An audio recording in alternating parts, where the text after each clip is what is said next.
listen to me, please? I don't want to listen to you. Drew, I've listen. listened to you enough. Look, I am talking... Don't talk to me like that. I am talking about... Just shut your mouth. Listen. Oh, don't you dare start with that again. Now look at it. Where is your paycheck? Where's my paycheck? We have to pay rent. Spend the damn thing already. I did not say it. I did not say it. Put it here. Don't you scare me. Scare me. How are you? Stop it. Scare me. Stop it. Don't touch me. I will leave you. Don't scare me. Scare you. I'll show you.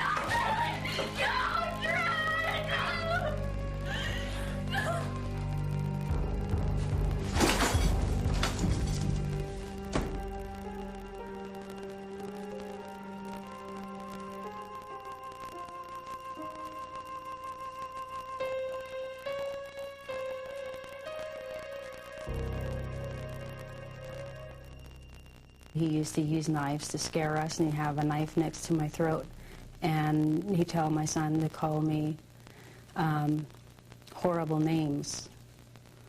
When children witness violence, they in fact are victims of violence. Children who witness violence show some of the same emotional and behavior problems as children who are the direct victims of violence. He'd tell my son, if you don't call her these, then I'm going to kill her, and if I kill her, it's going to be all your fault.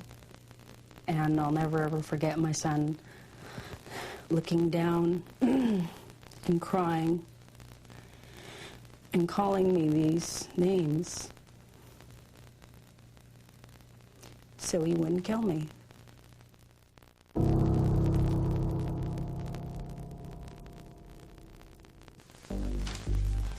Greg!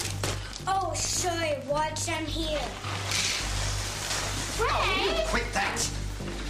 Lynn, I want you to take care of your mother today. She didn't sleep too well last night.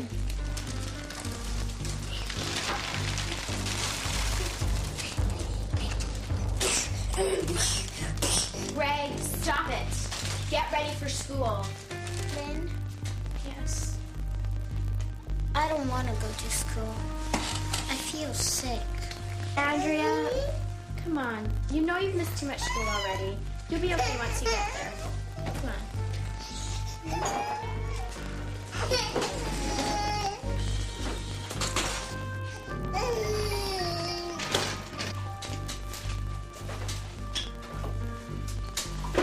Oh my God, look at the time. I'm gonna miss my bus.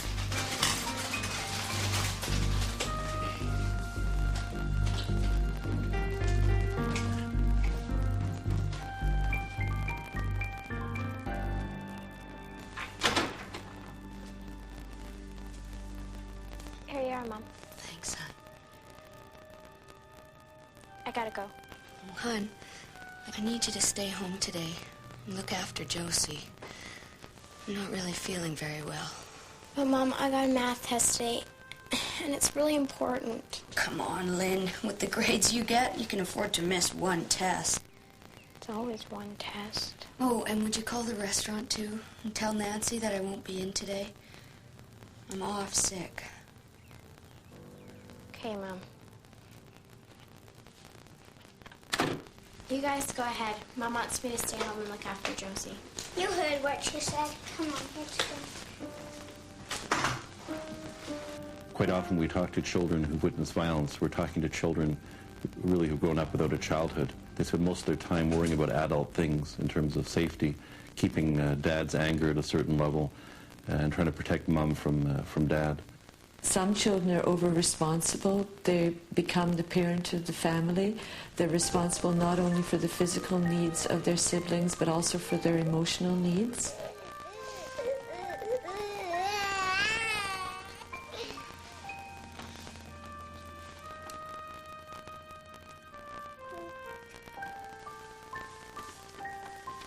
Living with violence is living with fear, living with uncertainty, living with anxiety, living without knowing when they're going to be safe or when their mom's going to be safe. So I think a lot of it deals with insecurity and anxiety and not feeling safe at all. If you look at the actual impact of the violence, in the short term, it can mean some fairly major emotional and behavior problems for children. So for many children, they'll describe feelings of depression, sadness, confusion as to why this is happening in their family. We'll also see when we talk to children a number of major behavior problems. Many children act out what they've seen at home. Many boys, for example, who witness their father using violence as a way to maintain power and control in a marriage will use violence and threats and intimidation themselves when they go to school. On the playground, we'll see kids who are picking fights, who are finding somebody that they can target, and usually somebody who's not looking really powerful. Somebody that, an easy mark maybe. We'll see some kids who are really calm at times and then really violent at other times. And they'll be so explosive that it's hard to even figure out quite what the trigger was, but something will happen. And then all of a sudden that child will be flailing, maybe throwing things. And that might happen in the classroom or on the playground, just like a really short fuse, really ready to explode.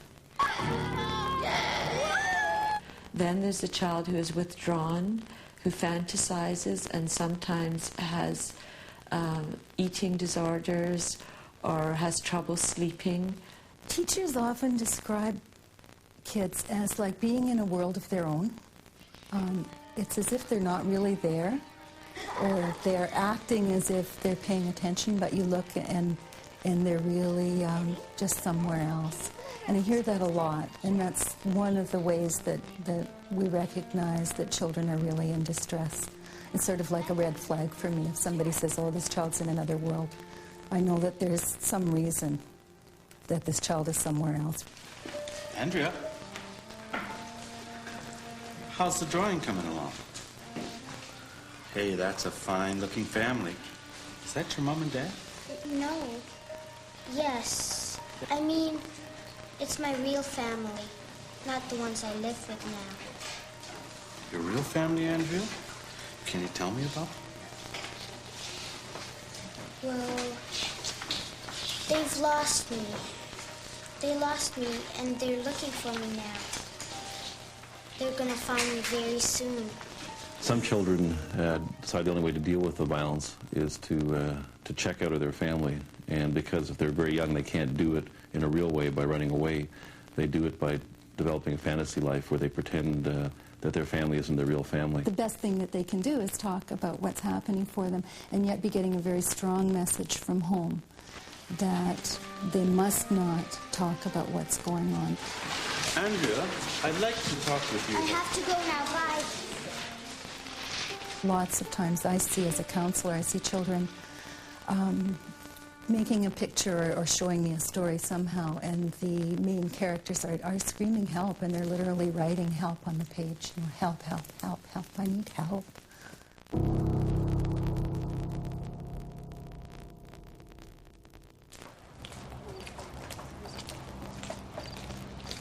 Well, here you are. Well, it's all quieting down now, of course. He's left. Okay, well, we'll take it from here. Which apartment were they in? That one, right there. Okay, thank you very much. I'll take the call.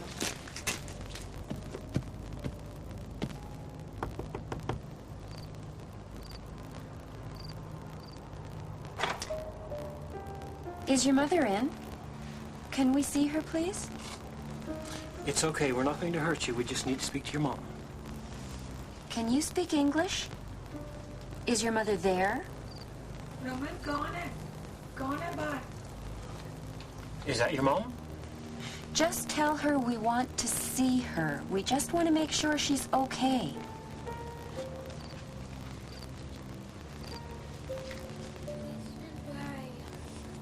उन्होंने दस्ती ना कुछ भी, because तेरे daddy को पता लग गया अपन Indian.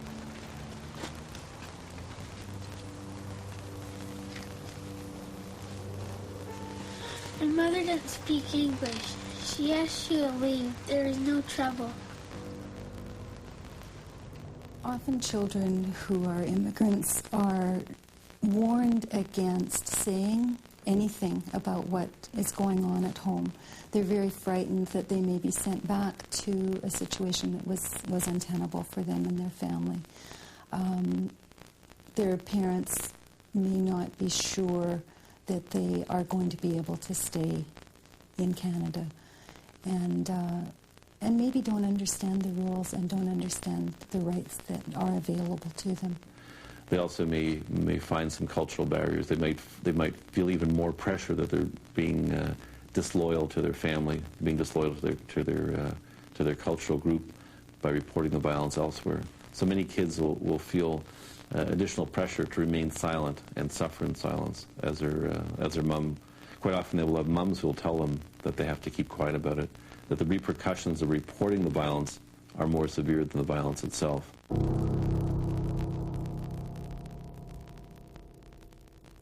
Boys who grow up in a violent family, boys who grow up witnessing their dad abuse their moms, have learned a message: this is the way that men treat women, and this is what they can expect from relationships. My son's father used to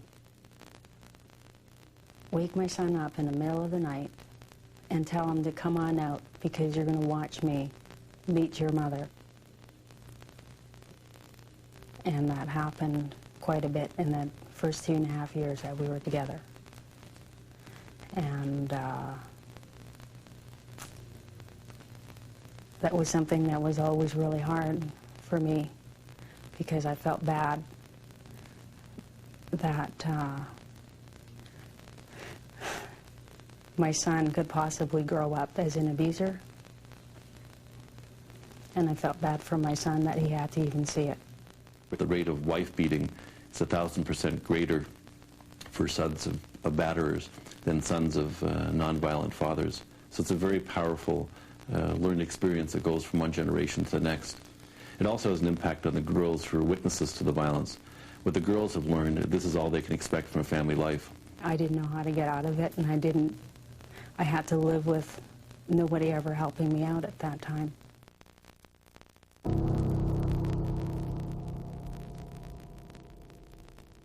I wasn't thinking of my son. The part of me thought about it, or the fact that might happen to him, but I was too preoccupied with myself to worry about him.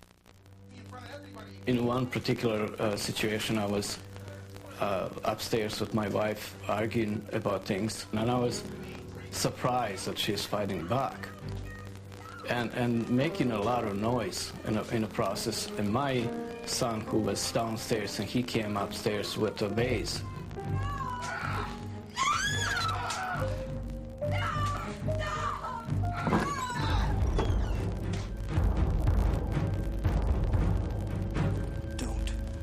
All I saw at that time was his eyes.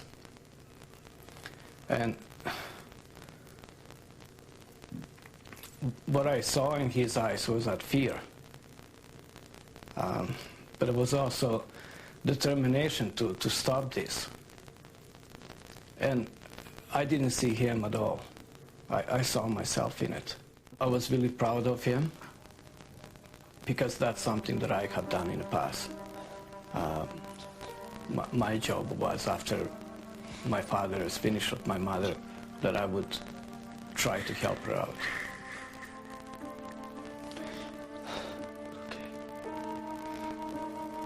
It's okay.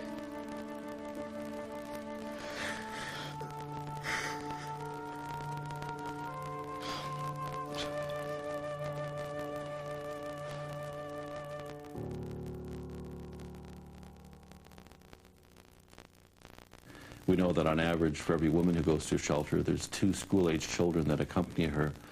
And the children are at a point of crisis when they need their mom the most. It's also a time when their mom is least available to them because she's dealing with her own crisis. I mean, it takes an awful lot of work to take responsibility looking after a child.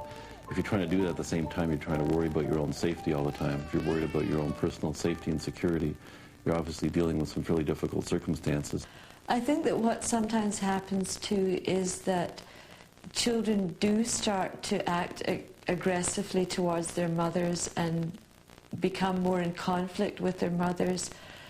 And often mum will handle that by saying things like, "You're just like your dad," or saying to me, "He's starting to act like his father." And what I try to do is let her recognize that the reason why the child is angry, where that anger is coming from, and why conflict is occurring. And many times the conflict is occurring because of her reluctance to deal with situations and to talk about things. Mom, you didn't wash my t-shirt. Was I supposed to? I put it in the laundry yesterday. Well, I didn't do a laundry today, Jeff. I wanted to wear it tonight. Tough. What the hell am I gonna wear? I've got nothing clean. Well, maybe it's about time you started doing your own laundry for a change. Yeah, right. I'm the one going to school. I'm not sitting around the house all day moping. I mean, just look at this place. It's a mess. You don't do anything anymore. Cut it out, Jeff. You know I haven't been feeling well lately. You are always sick. Oh, I can't stand this. I'm going out. Where are you going? Just downtown, meet the guys. And what are you doing? I'll need some money. Oh, Jeff, I've only got $10. I can't give you any. Get some from the machine tomorrow. We don't have any money. We won't have any until your father gives us some. Oh, Christ, Mom. Why don't you do something? I mean, Dad beats the hell out of you. Go to a lawyer, for God's sake. I don't want to talk about it. Dad's rolling in it. They'll make him give us money. But no, you just sit there and take it. Tell me what to do. I'm doing the best I can, Jeff. I'm looking for a job, but it's not easy. If you weren't so selfish and wrapped up in yourself. Look who's talking. You're the one always bitching away about something. You know, it's not my fault you and Dad fucked up. Don't you swear at me, Jeff Hagen. Don't swear at me. You sound just like your father. Right. Here we go. No wonder Dad left me. I have to put up with this shit. I'm out of here. My worst fear was that I will end up like my father. I had planned to tell my kids that I was going to go for a divorce, and I hadn't gotten. I was trying to figure out how to tell them. And I came home one day, and I'd been out, and I came home, and a phone call came in from this lawyer, and he told me that he asked me if I was who I was, and if I had 3 children named John, Ann, and Wayne. And I said yes. And he said, well, your son John phoned and talked to me and said that him and his brother and sister had decided that they wanted to get a divorce for me from their dad, and that they wanted a divorce from their dad too. How old were the kids at that time? 9, 7, and 6. Children who accompany their mom to shelter are faced with some very difficult circumstances. I mean, most of them who leave are leaving in the middle of the night. They're leaving at a time of crisis when there's major upheaval and crisis in their family. So it's very hard for kids to leave their own home.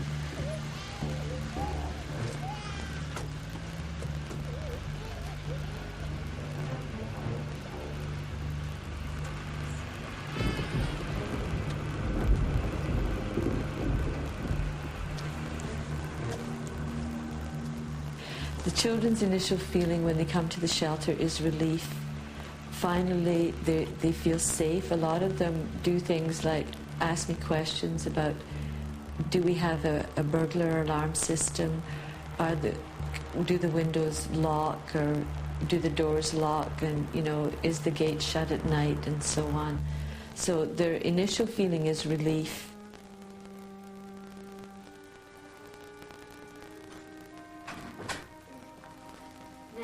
Bet you all like some hot chocolate and cookies, and then we'll get you settled into bed.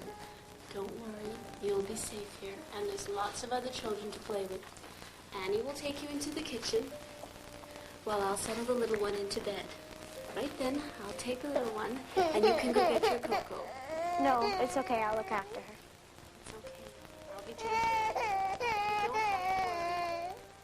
But I always look after her.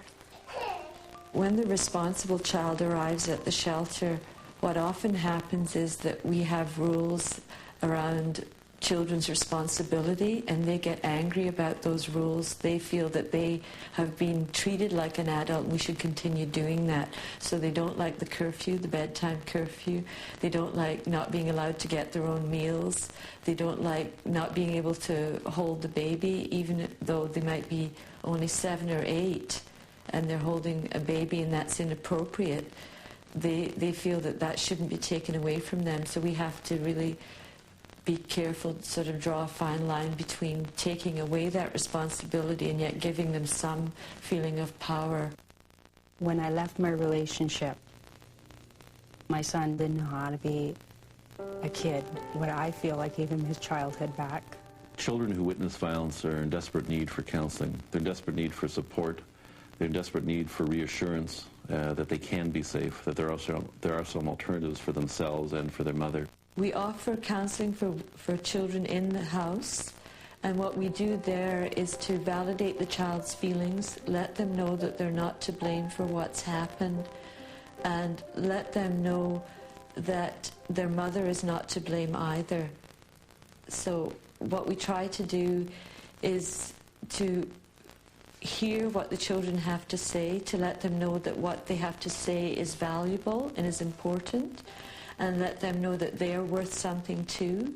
Often they have really low self-esteem, so we work on that while they're in the house.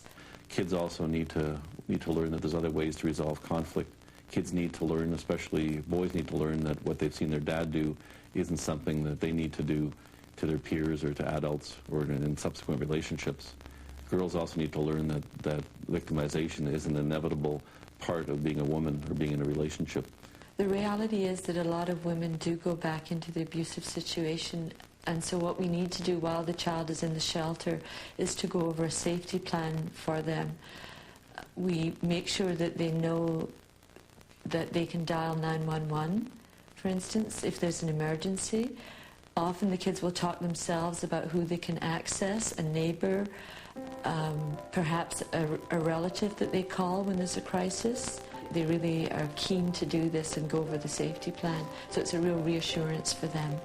And not all shelters are fortunate enough to have the funding available to them to make sure there are child care staff and child counselors available, but they're essential for these children because they have some very special problems to try to cope with and deal with. I think it's my fault that the fighting is going on. So you feel like you're to blame for when Mom and Dad fight? Why do you think that?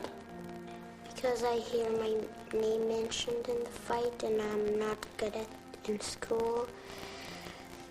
And I don't help as much as my older sister does. The main emotions are guilt, feeling responsible for their parents fighting or getting into conflict, anger at what's happened, anger at Mom, anger at Dad, so a lot of confusion as well. On one hand, they love their dad, but they can't stand to see what he's doing to their mom. They love their dad, but they can't condone his behavior. How are you doing? Okay. You don't want to watch the video with the other kids? Anything the matter? No. It's just my dad. I'm worried about him. You're quite safe here, Lynn. Your dad can't find you here. I know that. It's not that. Do you miss him? Not really. It's better here. I mean, I hate it when he hurts Mom. It's just, well, he's all on his own. And you're worried for him? If I could just call him, make sure he's okay. But I don't want to upset Mom. Listen, Lynn, it's natural that you have feelings for your dad, even if you hate what he does to Mom. In fact, your Mom and I were talking about this the other day. You were? Yes. You know, she understands how you feel, but she's concerned your dad might put pressure on you to go back, or to tell him where you are. Your Mom thinks it's best for you all to be here right now. I do too, Sherry. It's just, I want to know how he is, that's all. Well, now might be a good time to phone. Let's go check with your Mom, see how she feels about it. You know we have to keep this a safe place, though, don't you?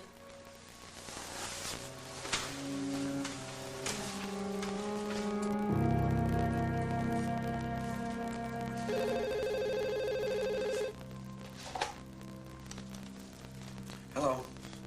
Dad? Is that you? Yeah, Dad. It's me. Thank God. I've been so worried. The police won't tell me where you are. I'm going out of my mind. Are you okay? Yeah, Dad. We're okay. And your mom, is she all right? She's fine, Dad. Where the hell are you? For Christ's sake, I want to see you. I can't tell you that, Dad. Dad? Yeah, I'm here, sweetheart. Listen, I'm real sorry about what happened. I don't know what came over me. But it won't happen again. I promise. I promise. Do you hear me? Yeah. Now, you tell your mother that. You tell her I'm sorry, and then she can just bring you along home, and we'll forget the whole thing. Pretend it never happened. I gotta go now, Dad. Call again, won't you? Okay? Yeah, I will. Dad? Yeah? I love you, Dad. Are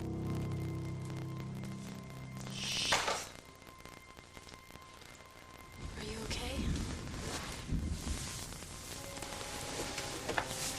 You know, there are all sorts of places your dad can go to get help when he's ready. They'll tell him about it when he goes to court. In the meantime, you're to stop worrying. Your dad's a grown man. He can take care of himself. It's not your responsibility, okay? Most men who are violent aren't happy men. Most men who are violent want to change, and the minute they start to realize and recognize the impact of their violence on their partner and on their children, may seek some assistance.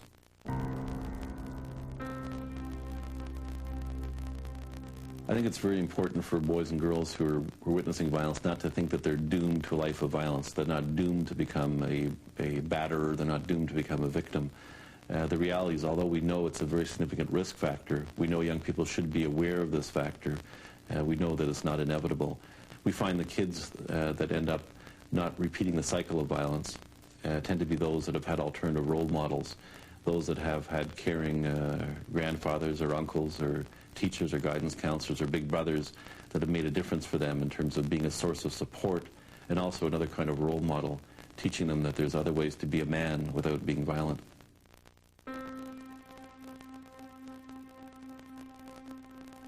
One of the things that we find over and over again is the kid's success and their adjustment is directly related to the parent's success. The better the mom copes, the more support she has available to her, the better the chance the kids have.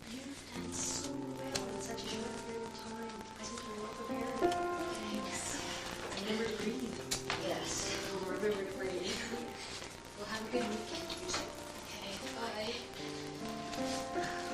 Linda, you've got a special visitor waiting for you. Yeah, I know. This is my eldest daughter, Lynn. I know we've been talking. I've been saying how proud she must be of her mother. Oh, thanks. Well, I'm just going to phone Auntie Anne and check on the kids. Then we'll be on our way. We're going to have a girls' night out. All the pizza you can eat. And then we're going to hit those shops. Sounds great to me. Okay, see ya. What I'm doing differently with them is that I show them my love, my care, that I care about them. The changes in this last year and a half, he took the children's group when I left my relationship, and it changed his whole life. He's got boundaries. He tells me when I'm not listening to him. He sets boundaries with his friends, and he knows how to communicate really well. And I'm seeing him with his girlfriend and how he treats her. It's just incredible.